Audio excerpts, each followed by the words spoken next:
So I know about my Dalai Amos, right? That was the area that I can control. And I know that my husband has his Dalai Amos, which is his realm of control. And God runs the world, right? There's God's business.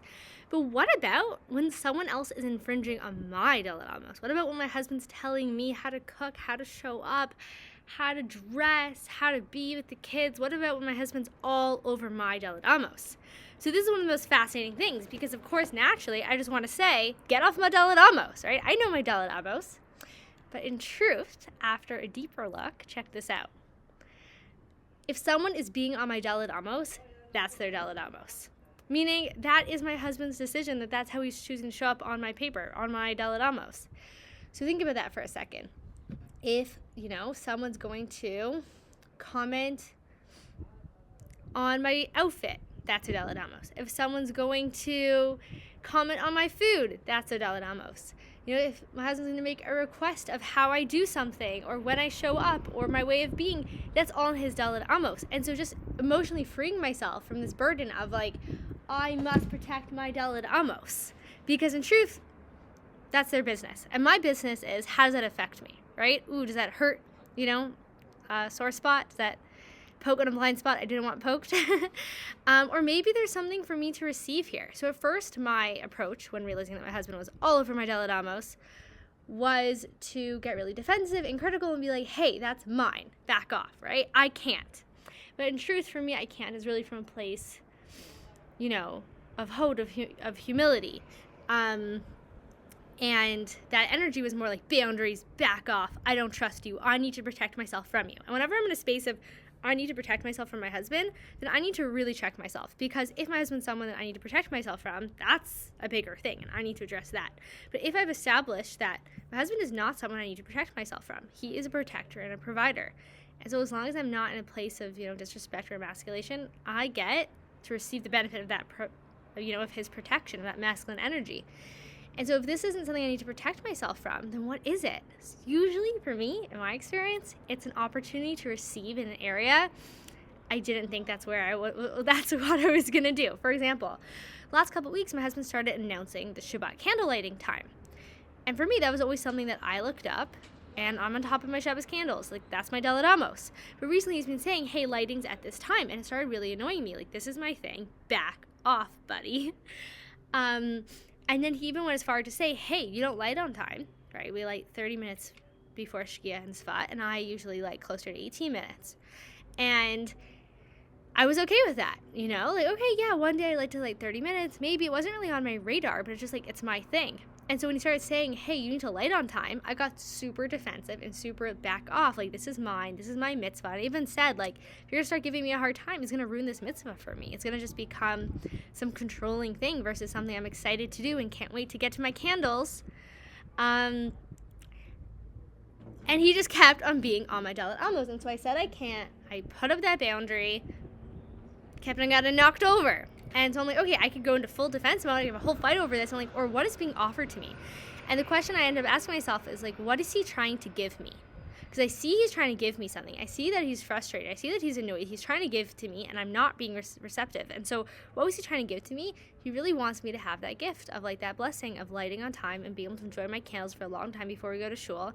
And when I actually was able to hear him, his heart message was, his Panimis Ratzon was, this is the life of our home. This is the spirituality of our home. This brings so much blessing.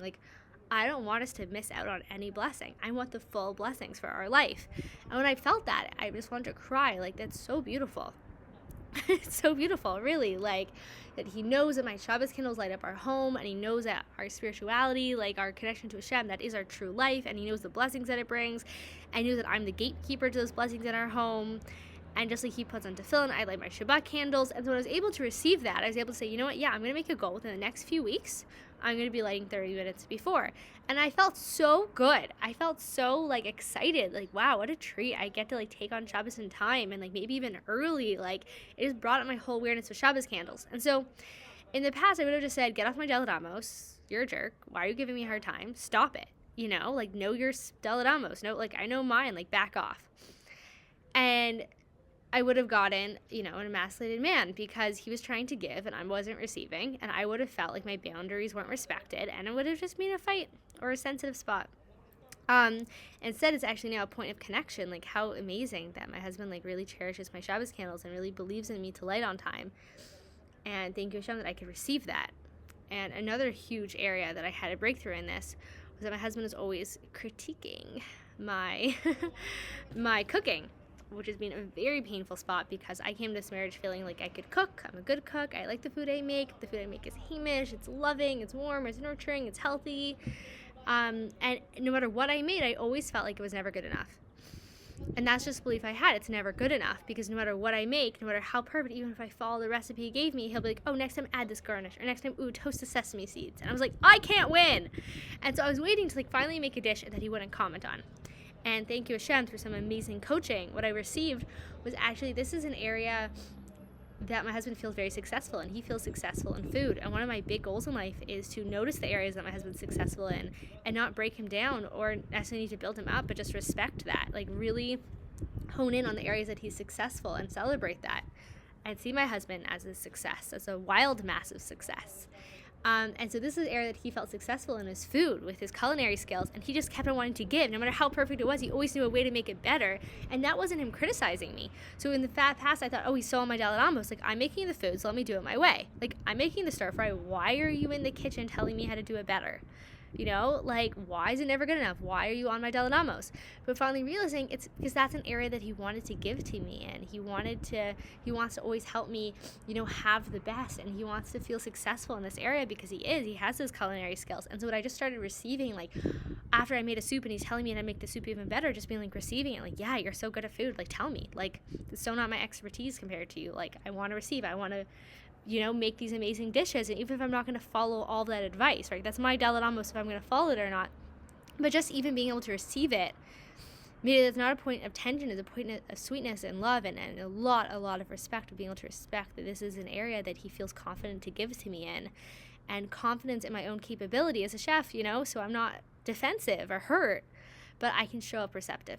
And so this is my invitation that, you know, when my husband, invitation to myself, just a reminder that when my husband's on my Daled Amos, you know, sometimes it's just an I can't in that moment, and then I need to step back and be able to really ask myself, like, you know, let's say it's just a simple thing, like my husband saying, you need to pick up blah, blah, blah today, and I'm like, I know my day and I can't, so that's just a simple I can't, you know, he's trying to tell me what to do with my time and energy, which is my Daled Amos, and I'm saying I can't. That's one thing.